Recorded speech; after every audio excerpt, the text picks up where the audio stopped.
با سلام خدمت همه کوروش دوستان. در زمان کهن نیک صفتانش صبح وقتی از خونه می اومدن بیرون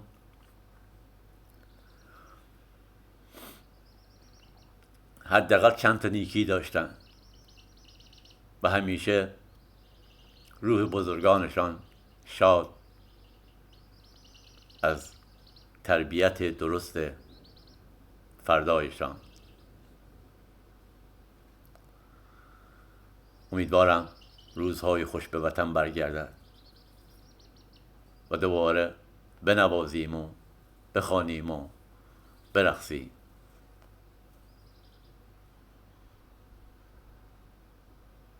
چرا که عدالت و صداقت و اصالت در تقسیمی درست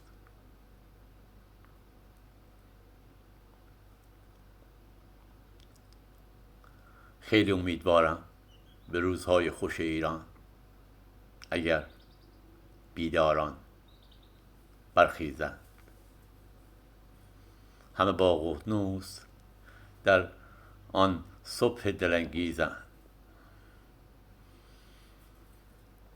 درود بر پاکان نژاد آریایی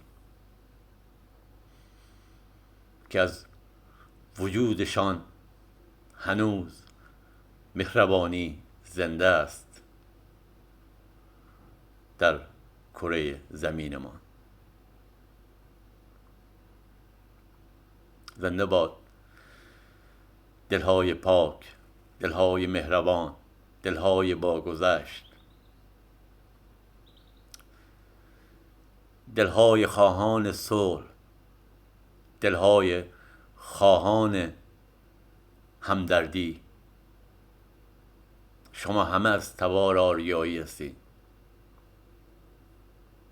پس همه با معرفتا، همه با مراما بیاییم جمع ترشیم در حلقه دور جانان. ما بین الملل نمی خواهیم، ما کوروشی دیگر می خواهیم تا در گوشه ای از زمین کسی دلی را نشکند در شعور تربیت درست. زنده باد راه مهدویت و یکتاپرستی که هر دو در صراط مستقیم است.